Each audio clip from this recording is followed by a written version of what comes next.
এরকম কনকনে শীতে কার না ইচ্ছে করে বলুন তো রাত্রেবেলায় পিঠে পুলি বানিয়ে খেতে। কিন্তু পিঠে পুলি তো হয়ে গেছে মকর সংক্রান্তির সময়, তবে সেই একবার খেয়ে স্বাদ মেটেনি। তো মাথাতে আছে আরেকবার হয়তো দুধ পুলি বানাতে পারি, কিন্তু আজকে দুধ পুলি বানাইনি। আজ ছিল বৃহস্পতিবার, বৃহস্পতিবার আমার দের দোকান বন্ধ থাকে, তো সেজন্য আমার শ্বশুরমশাই হাজব্যান্ড সবাই প্রায় বাড়িতে।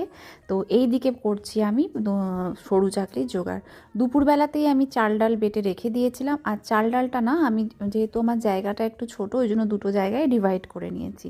এবার তোমরা দেখতেই পেলে আমি হচ্ছে যে মিক্সচার গ্রাইন্ডারে কাঁচা লঙ্কা আর একটু গোটা জিরে বেটে রেখেছি। প্রথমে বাচ্চাদেরগুলো একটুখানি সাদা সাদা ভেজে নেব এই যে এই সাদা ব্যাটারটা দিয়ে, আর তারপর আমাদের যেটা করব সেটা একটু ঝাল ঝাল হলে না সরু চাকলিটা আরও ভালো লাগে।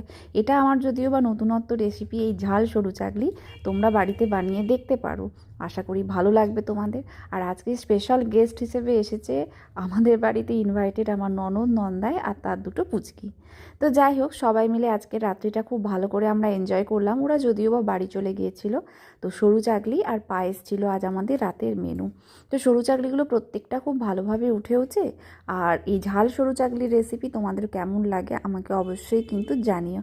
তো চলো, আজকের ভিডিওটা আমি এখানেই শেষ করলাম। টাটা।